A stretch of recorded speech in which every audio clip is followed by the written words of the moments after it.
Amen. Asseyez-vous. Alléluia. Frère, je veux continuer sur les manifestations de l'esprit.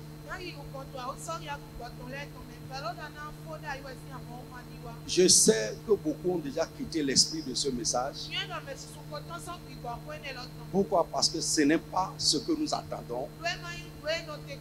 Nous sommes beaucoup plus connectés aux choses de cette vie. Mais je veux te dire que les manifestations de l'esprit, c'est seulement par ces manifestations que les choses de cette vie auxquelles nous aspirons peuvent se réaliser rapidement et facilement.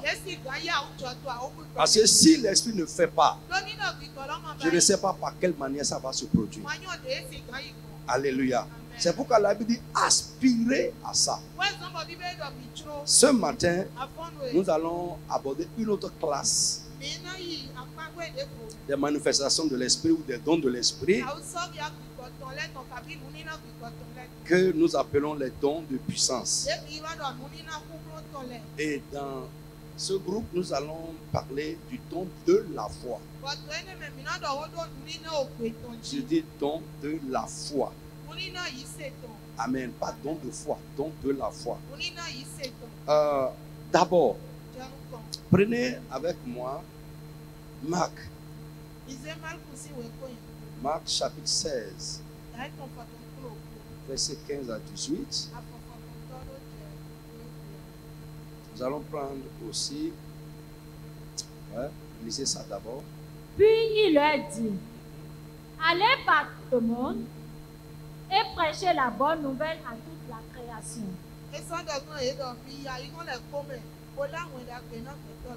Celui qui croira et qui sera baptisé sera sauvé.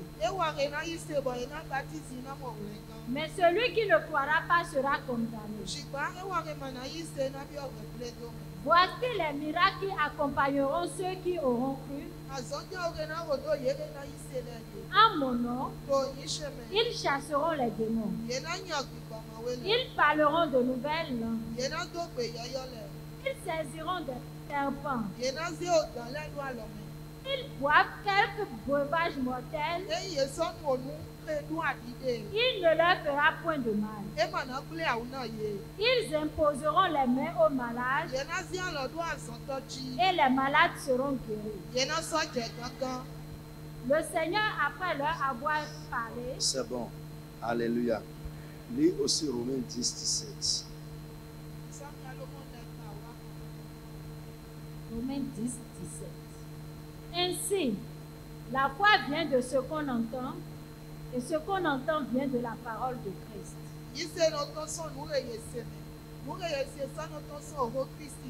Amen.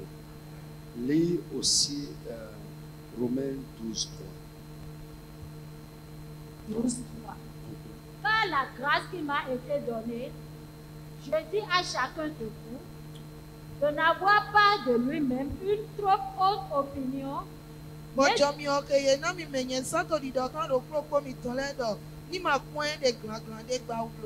de revêtir les sentiments modestes selon la mesure de foi que Dieu a départie à chacun.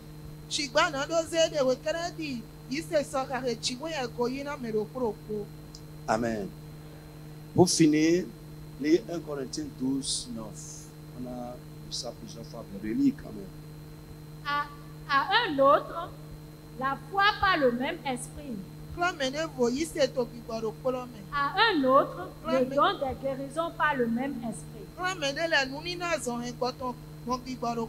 Bien-aimé, je veux commencer à dire que tous les croyants ont la foi, mais tous les croyants n'ont pas le don de la foi.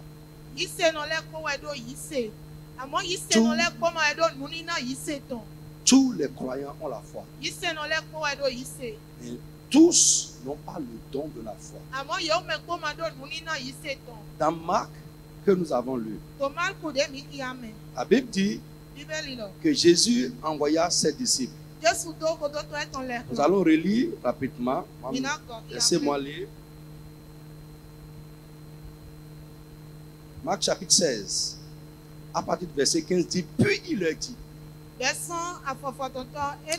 allez par tout le monde et prêchez la bonne nouvelle à toute la création.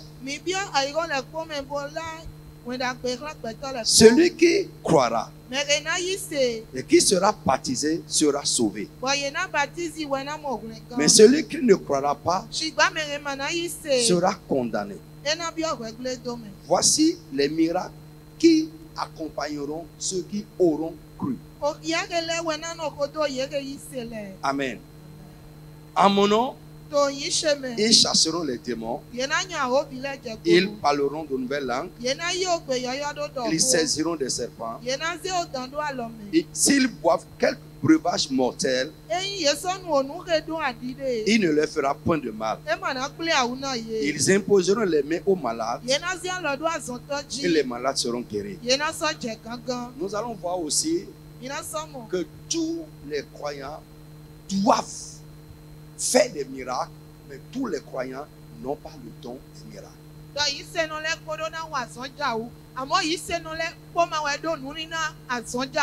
Tous les croyants doivent guérir les malades, mais tous les croyants n'ont pas le don des guérisons. Quand on va évoluer, on va voir la différence.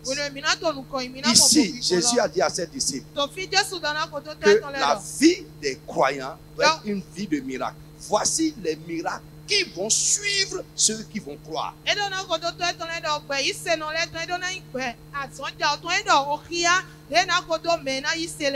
Alléluia. Frère, je vais vous montrer tout à l'heure quand on va évoluer. J'ai dit tous les croyants ont la foi, mais tous les croyants n'ont pas le don de foi. Il y a plusieurs types de foi. Premièrement, la foi pour le salut.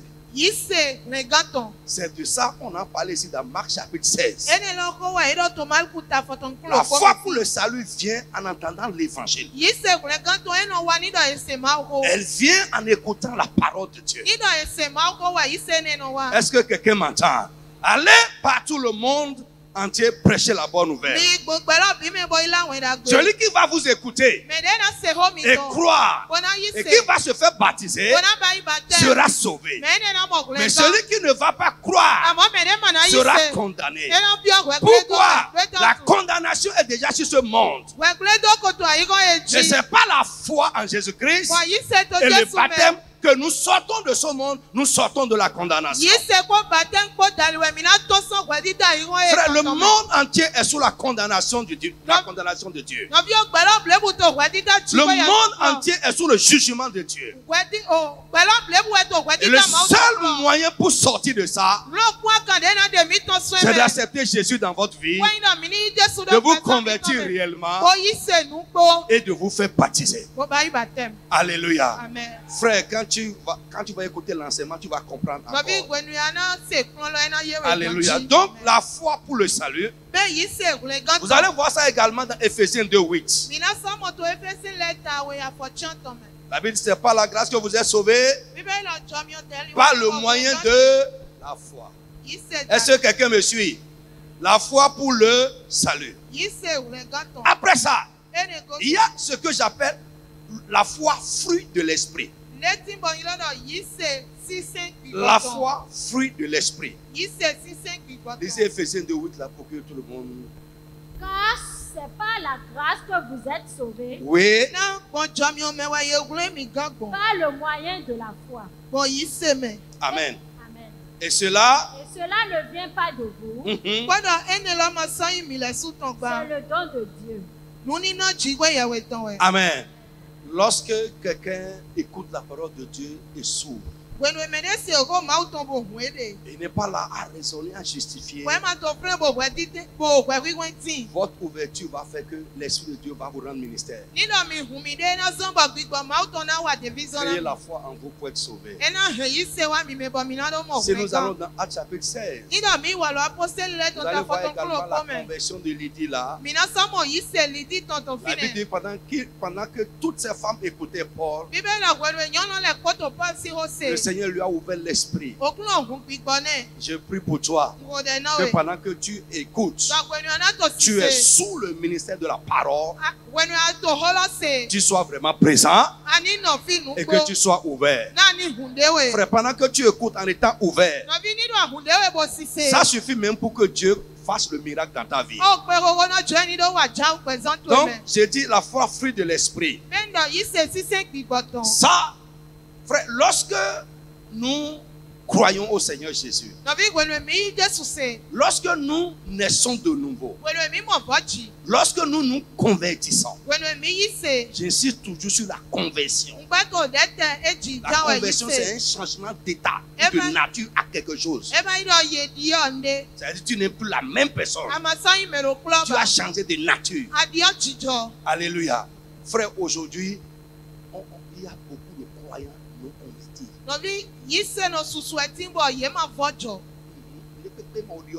Rien n'a encore changé en eux. C'est la main si tu me suis. Est-ce que le Saint-Esprit dit la vérité à quelqu'un ce matin? Il y a beaucoup de croyants non convertis, inconvertis. Ils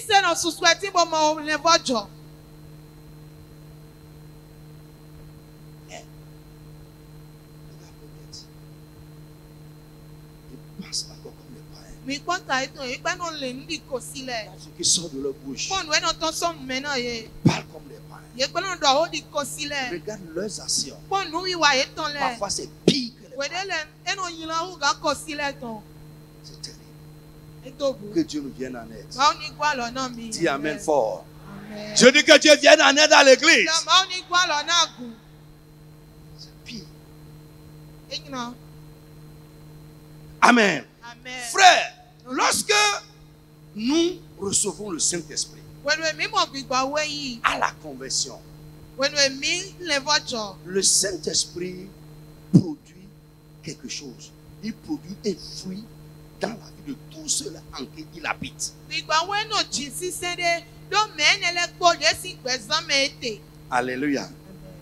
J'ai dit le Saint-Esprit produit un fruit. Alléluia. Amen. Donc j'ai dit ce qui prouve que tu es enfant de Dieu, c'est que le Saint-Esprit en toi. Quand on va checker ta vie, on va trouver le Saint-Esprit. Et ce qui prouve que le Saint-Esprit est là, on ne le voit pas. C'est le fruit de l'Esprit. C'est le fruit de l'Esprit. Donc là où il n'y a pas le fruit, il n'y a pas la présence. Là où il n'y a pas la présence, tu n'es pas enfant de Dieu. Point.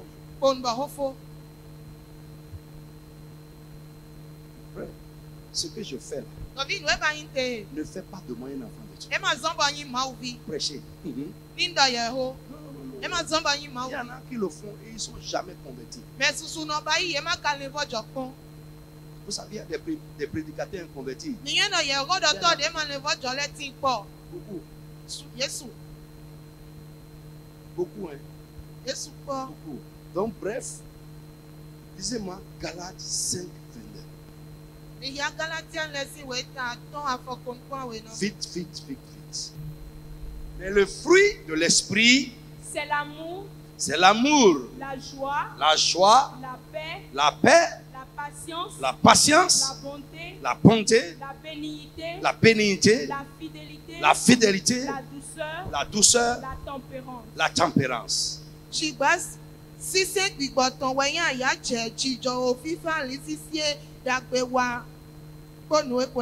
Alléluia. Amen. Frère, lorsque le Saint-Esprit habite quelqu'un, il produit la foi en lui. Amen. Lisez aussi Romains 12, verset 3. Là, tous les croyants, tous les enfants de Dieu doivent avoir en eux ce type de foi. La foi que produit en nous l'esprit. Et Dieu l'a donné à chacun selon sa mesure. Nous avons tous la foi. Nous n'avons pas tous les mêmes mesures de foi. Vite, vite, vite, vite. Romains 12, 3. Oui. Par la grâce qui m'a été donnée, je dis à chacun de vous oui. de n'avoir pas de lui-même une trop haute opinion. Mais de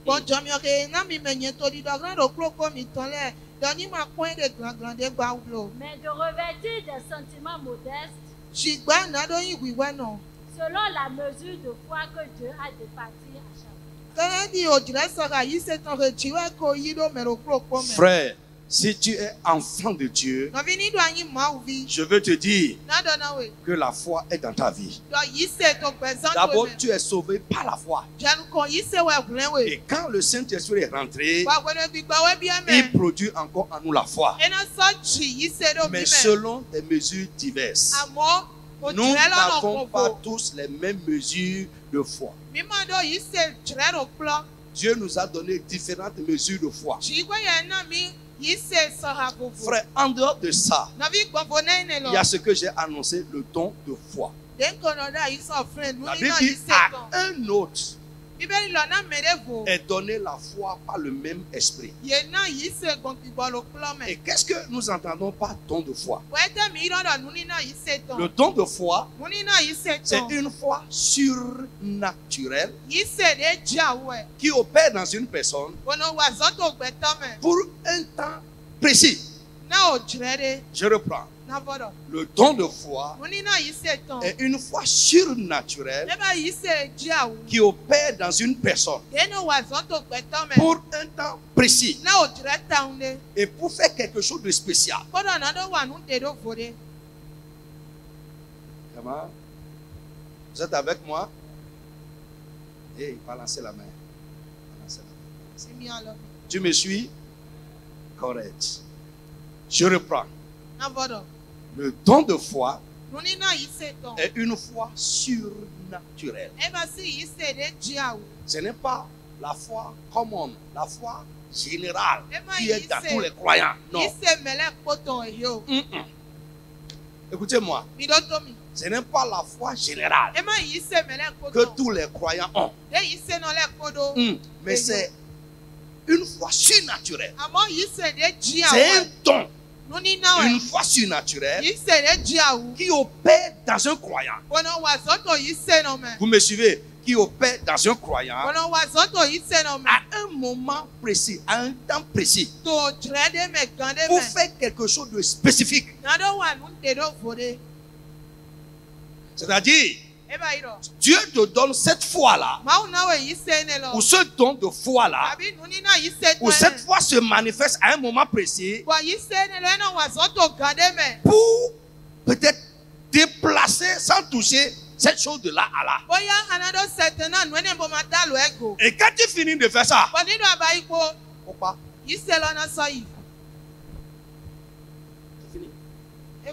tu redeviens à la fois général, à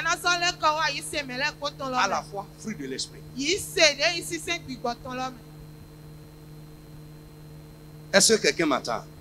Frère, le don de foi est une manifestation surnaturelle du Saint-Esprit qui rend le croyant capable de recevoir un miracle. Alors que le don des miracles est une manifestation surnaturelle de l'esprit à travers un croyant qui le rend capable d'accomplir un miracle. Vous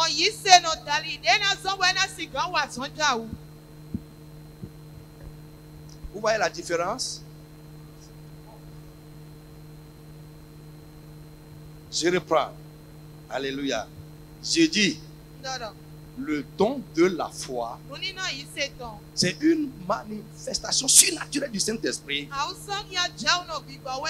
dans la vie d'un croyant qui le rend capable de recevoir un miracle. Frère, vous savez, dans ce lot de dons de l'Esprit, il y a le don des miracles. Et je suis en train de lier les deux. Le don de foi nous rend capable de recevoir un miracle. Alors que le don des miracles nous rend capables d'opérer ou d'accomplir des miracles ou un miracle.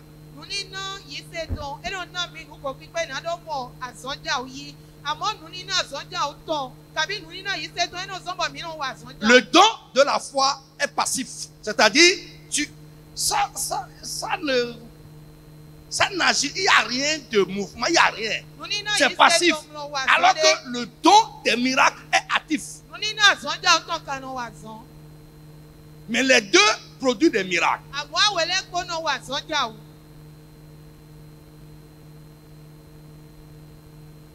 Le don de foi. C'est-à-dire, là où quelqu'un qui a la foi générale ne peut pas recevoir un miracle, celui qui a le don de foi ou en qui le don de la foi se manifeste à ce moment-là, lui là, à cause de cette manifestation, cette opération surnaturelle de l'esprit en lui, en ce moment, sera capable de recevoir ce miracle-là.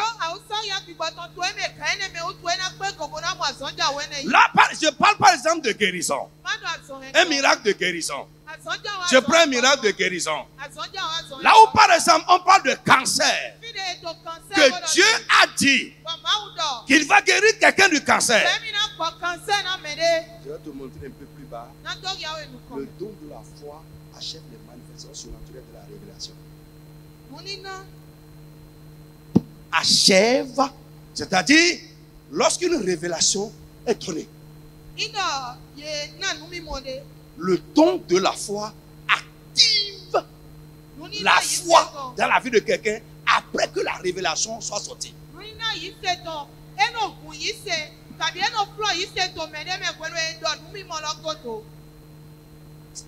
Vous comprenez ça?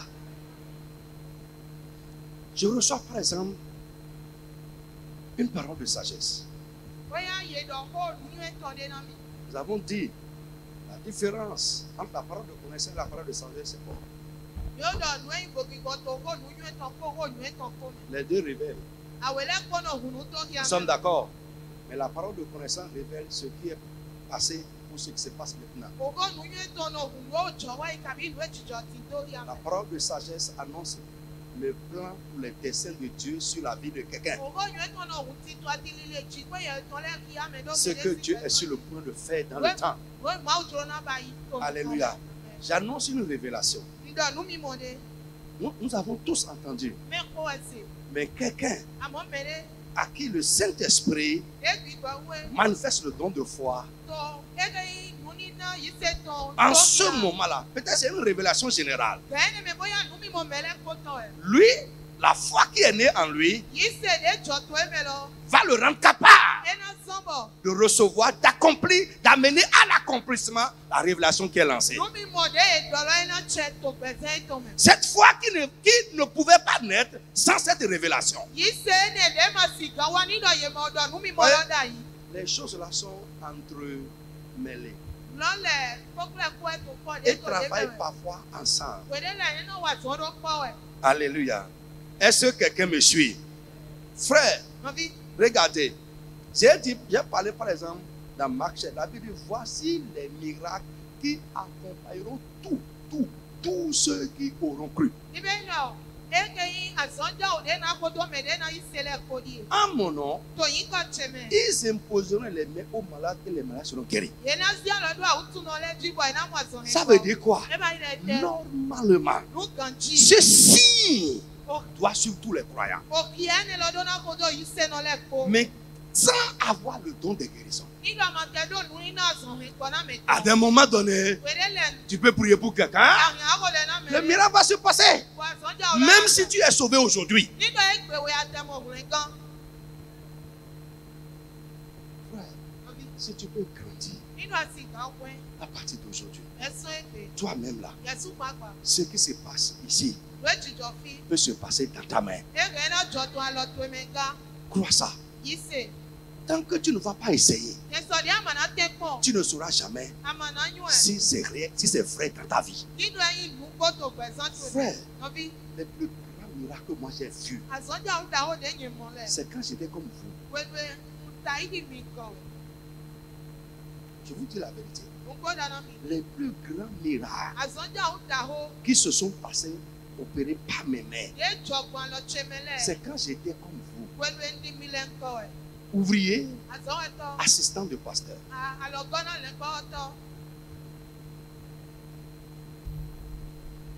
Frère, le don de foi, quand il se manifeste dans la vie de quelqu'un, ça crée toujours. Frère, vous ne pouvez pas être là, tranquille, sans agir. Les dons dont je suis en train de parler sont des dons d'opération. La foi va t'amener à faire quoi? À agir, à opérer. Là où tout le monde se rétracte, là où tout le monde hésite, lorsque la foi est activée dans quelqu'un, lorsque le Saint-Esprit opère dans la vie de quelqu'un, tu vas voir la personne se lever. Là où il n'y a aucun signe pour croire que ce qu'on dit est faisable, tu vas voir quelqu'un se lever et compter sur la foi qui est en train d'opérer dans sa vie. Et vous allez voir des choses vont commencer à se mettre en place pour l'accomplissement de ce qu'il croit. Là où il n'y a aucun signe.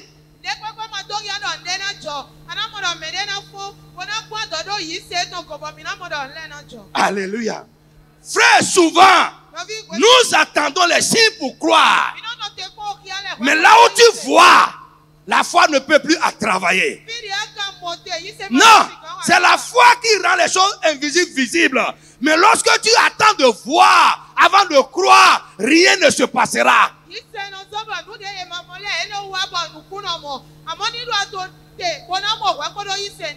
Frère, lève-toi sur ce qui se passe en toi.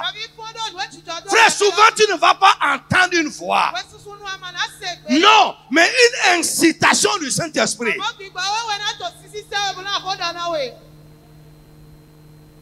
Une incitation intérieure. Prie pour lui. Va faire ça.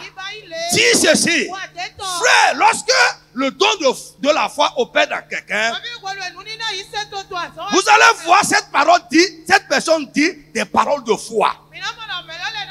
Que parfois vous allez voir que c'est insensé. Insensé pourquoi? Parce que vous regardez en réalité. Le don de la foi nous amène à transcender les réalités et croire en Dieu qui a parlé. Abraham. Romains chapitre 4. À partir du verset 17. La Bible nous dit, parce qu'il a reçu la promesse, et il n'y a rien, aucun signe qui annonce, qui présage l'accomplissement de la parole qu'il a reçue. Il était déjà avancé en âge. Et la Bible dit que sa femme n'était plus en état de concevoir. Mais il crut. Pourquoi? Avoir la foi, c'est se tenir. C'est être capable de se tenir sur la promesse, sur ce que Dieu a dit, sans regarder les réalités.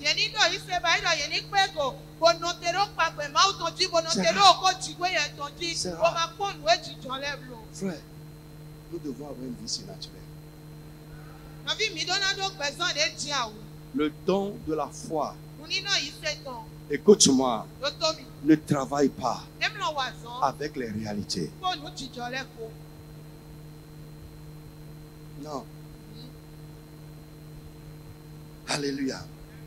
Dans Marc chapitre 11, nous avons vu Jésus manifester ce don devant Lazare. Devant la mort de Lazare. Frère, j'ai dit les dons là travaillent ensemble. Jésus a été informé de la maladie de Lazare. Il n'a pas reçu la maladie de Lazare par révélation. Mais étant loin, très très loin, il a connu la mort de Lazare par révélation. Et est-ce que les sœurs ont envoyé dire à Jésus que Lazare est mort? Non. Il a été informé de la maladie. Mais il a connu la mort par la révélation. Pendant qu'il était avec ses disciples, quelques jours après, Jésus a dit à ses disciples, Lazare, notre ami dort. Mais, s'il le réveille, ses disciples ont dit, s'il dort, il va se réveiller. Il a vu qu'ils sont dans leur vape, dans leur chose. Ils ne sont pas dans la révélation. Il dit Lazare est mort. Alléluia. Et il lui a dit, mais c'est moi qui donne la vie. J'irai. Et il ressuscitera. Frère, cette révélation, si c'est nous aujourd'hui, normalement, la révélation là va activer la foi pour le miracle. Dis amen avec moi. Quand Jésus est venu, ses sœurs lui ont dit, si tu étais là, nous croyons que notre frère ne mourra pas. Si tu étais là plus tôt, nous croyons qu'il pouvait même ressusciter. Pourquoi? Elle était dans la réalité. Ce n'est pas la foi. Beaucoup de croyants parlent comme ça. Ce n'est pas la foi. Oh, je sais que Dieu est grand. Oh, je crois que Dieu peut tout. Frère, c'est des paroles en l'air. Celui qui croit, tu vas voir, même dans cette réalité, il va se lever et commencer à poser des actes de foi. Frère, les deux sœurs ont dit la même chose. Jésus leur a dit, Jésus, la résurrection et la vie. Où est-ce que vous l'avez mis? Pourquoi? Loin, loin, loin, il a su par le Saint-Esprit que Lazare est mort. Amen. Et il a su également qu'il sera ressuscité. Est-ce que quelqu'un m'entend? Quand il est venu, où est-ce que vous l'avez mis? S'il te plaît. Il sent déjà. Il est gâté. Mais où dit quoi? Il sent déjà. Où est là? C'est fini. Si tu étais là plutôt. Jésus dit alors. Devant la tombe de Lazare. Il ne s'est pas approché, il est resté loin. Il dit enlevez-moi la pierre. Quand ils ont enlevé la pierre, frère, écoute-moi. Le don de la foi, lorsque ça opère, ça amène la personne à parler comme Dieu.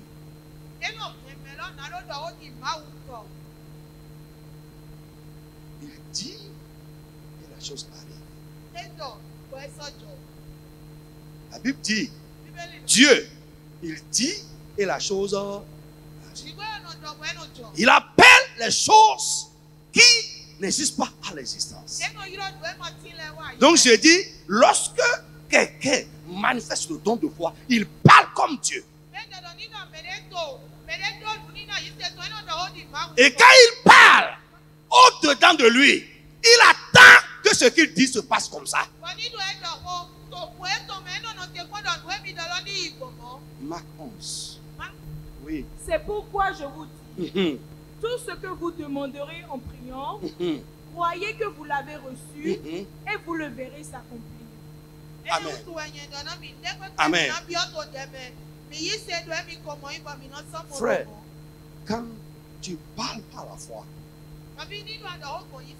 tu attends que ce que tu es en train de dire se passe comme tu es en train de le dire. Frère, je vous ai prêché, message sur le grand mystère de la foi. Frère, la foi, ce n'est pas l'audace. Il y a des gens audacieux. Vous allez les confondre à des hommes de foi. Non. L'audace est naturelle. Mais la foi est surnaturelle. Frère, il y a des gens courageux qui affrontent toutes les situations. Ce n'est pas la foi. Si c'est la foi, les kamikazes ont la foi plus que nous. Alléluia.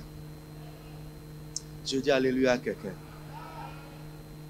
Jésus a dit, Lazare, sors. La Bible dit, et le mort sortit. Ce qu'il a dit par la foi, c'est passé.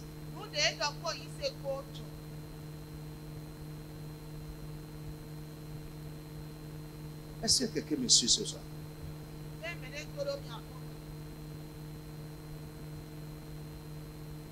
Frère, devant certaines situations de la vie,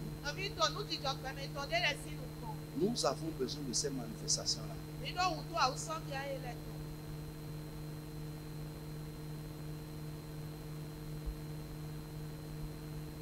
David a affronté l'ours et le lion par l'audace et le courage. Mais il a affronté Goliath par la foi. Parce que là, il disait des paroles de foi. Des paroles de foi. Toi, tu viens contre moi avec l'âme et le javelot. Mais moi, je viens contre toi au nom de l'Éternel des armées.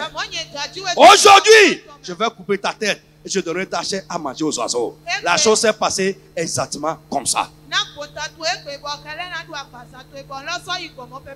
Donc vous pouvez confondre David dans les champs et David en face de Goliath. Là-bas, c'est l'audace qui l'a amené à affronter le lion.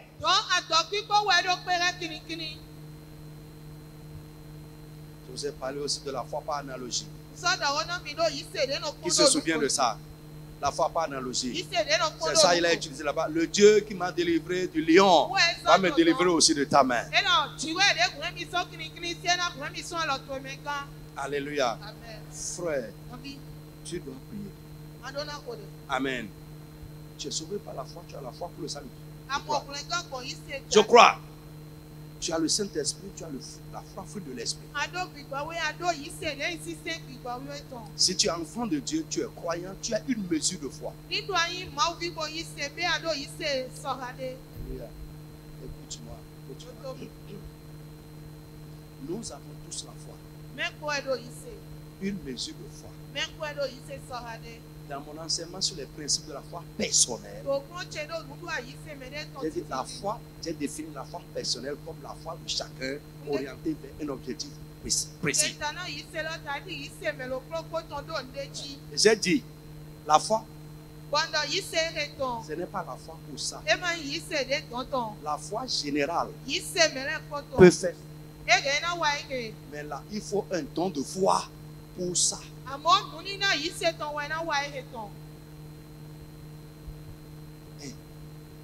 Est-ce que vous me comprenez?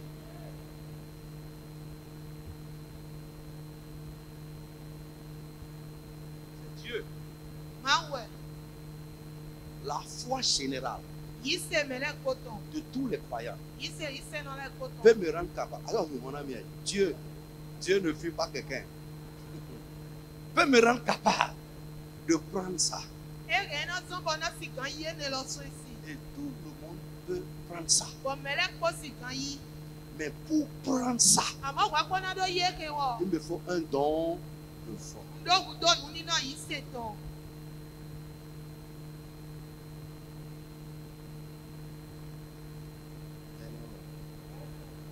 C'est pourquoi vous allez le voir souvent. Quand nous commençons le bureau de prière, je vous dis, Seigneur, donne-moi la foi dont j'ai besoin à l'instant là.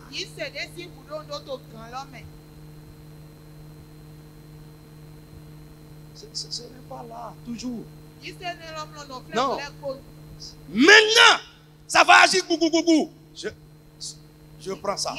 Ça se passe. Et ça là se passe. Je reçois ça. Ça se manifeste. Et je redeviens normal. Devant une autre situation, ça va se manifester encore. Mais ton frère, à mon ventilo. Alors, il y a ventilo, il y a chi. Ce n'est pas que la foi est là, maintenant tu vois le ventilo. Alors, il y a chi, ventilo, chi. Et tais-toi.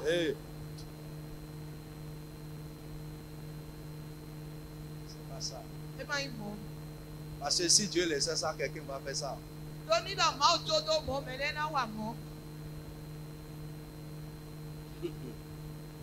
Tu vas utiliser ça pour tes folies. C'est pourquoi c'est le Saint-Esprit qui réglemente la chose. Alléluia. Amen. Quand la mer bouillonnait et voulait renverser les disciples avec la barque, quand ils ont réveillé Jésus, quand il s'est réveillé, la foi travaille. Et toi, mais silence. Silence. Et je veux finir.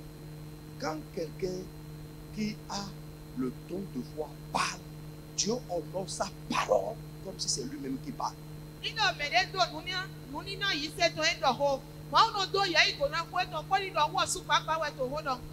Amen. Frère, nous sommes tous en train de dire les mêmes choses.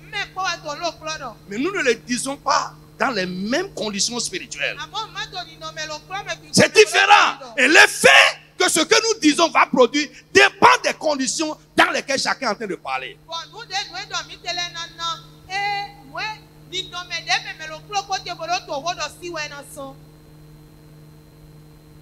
Tes paroles doivent déclencher le spirituel, déclencher le surnaturel. Je dis alléluia à quelqu'un. Jésus a parlé un jour à un arbre. Et toi là, tu ne vas plus produire. Quand il a parlé, il est parti avec ses disciples. Le lendemain, quand ils sont arrivés, l'arbre a séché. Et c'est dans Marc 11, là, il a donné une leçon de foi à ses disciples.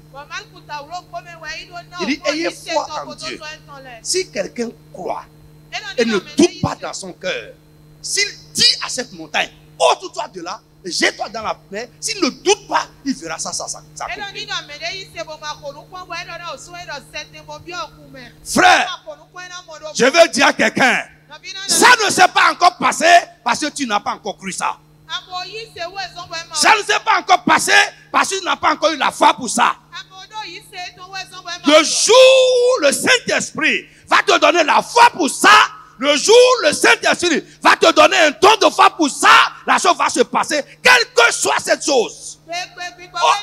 Automatiquement. Frère, je dis à quelqu'un à qui on est en train de prier pour une guérison, ça prend du temps, doucement, ça prend du temps, doucement. J'ai dit, sois en train d'utiliser les médicaments d'abord. Parce que tu n'as pas encore la foi pour ça. Le jour où le Saint-Esprit va créer en toi la foi pour ça, la chose va se passer là.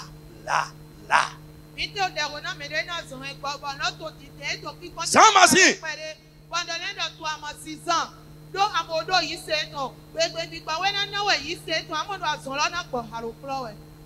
Cette situation qui est là, ça n'a pas encore changé. Tu n'as pas encore reçu le miracle pour ça. Tu n'as pas encore reçu la victoire sur ça. Tu n'es pas encore délivré de ça. Pourquoi? Le Saint-Esprit ne t'a pas encore donné le don de foi pour ça. Le jour où tu auras la foi pour ça, ça va se passer. Tu recevras ça. Quelqu'un m'entend? Alléluia. C'est pourquoi j'ai dit souvent, frère, nous ne sommes pas n'importe qui.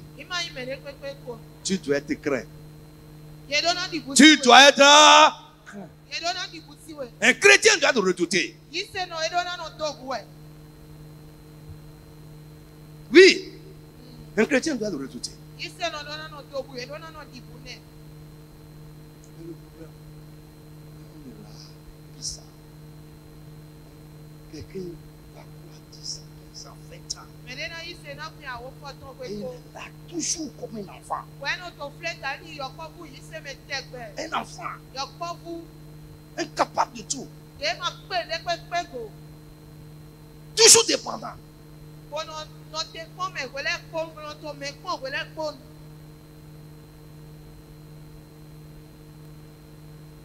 Alléluia. Je dis alléluia à quelqu'un. Frère, le prophète Élisée est chaud.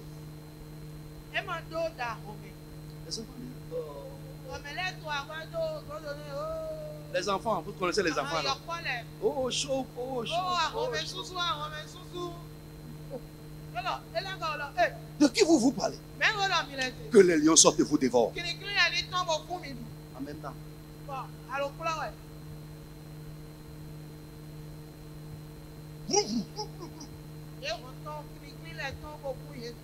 C'est comme si les lions là étaient positionnés.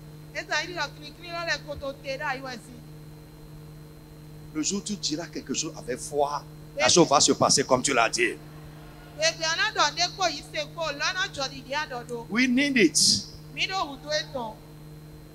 Lorsque tu vas exercer une telle foi contre tes ennemis, écoute-moi. Il y a un endroit où il faut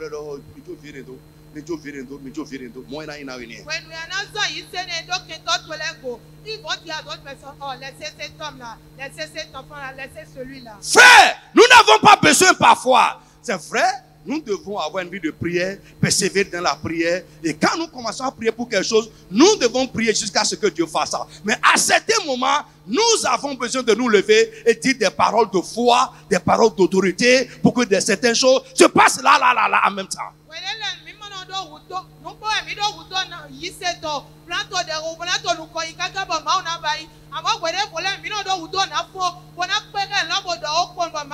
Frère, est-ce que vous savez avec moi que il y a certaines choses qui ne doivent pas attendre? Hein? Et si tu vas persévérer avec ça, tu vas mourir dedans. Vous êtes d'accord avec moi? Il y a certaines choses qui ne doivent pas attendre. Et si ça doit attendre, tu vas mourir. On a besoin de persévérance dans les communs. On n'a pas besoin de la persévérance en tout. Il y a certaines situations où le Saint-Esprit doit manifester en même temps une force naturelle en nous pour que certaines choses se passent. Que Dieu t'enseigne. Que le Saint-Esprit t'enseigne. Pour que tu sortes de la foi générale. Tu sortes de la foi fruit de l'esprit. Et que tu commences à manifester le don de foi dans certaines situations de la vie. Frère, ça doit sur tout le monde. À des moments spécifiques.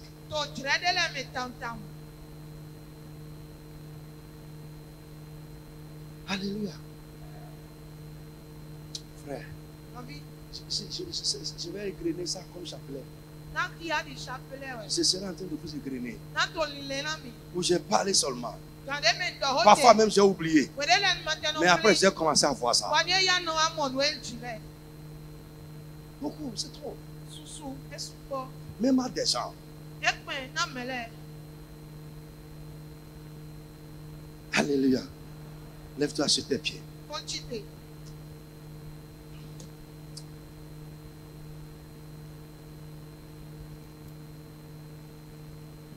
Lève la main.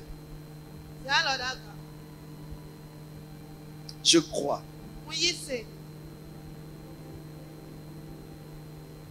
Ces manifestations ne sont pas pour les païens.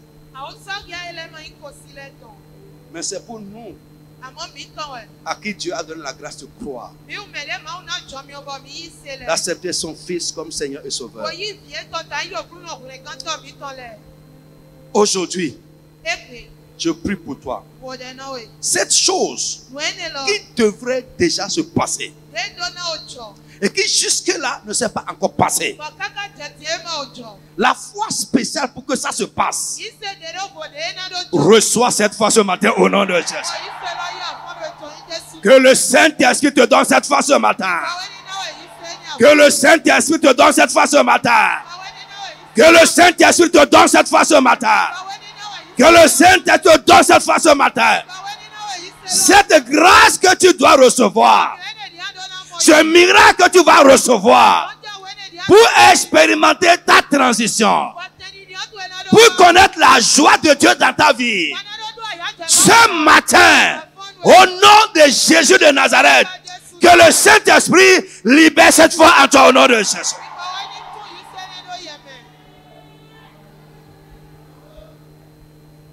Pour chaque occasion de la vie, chaque situation de la vie, je prie pour toi que le don de la foi se manifeste dans ta vie au nom de Jésus.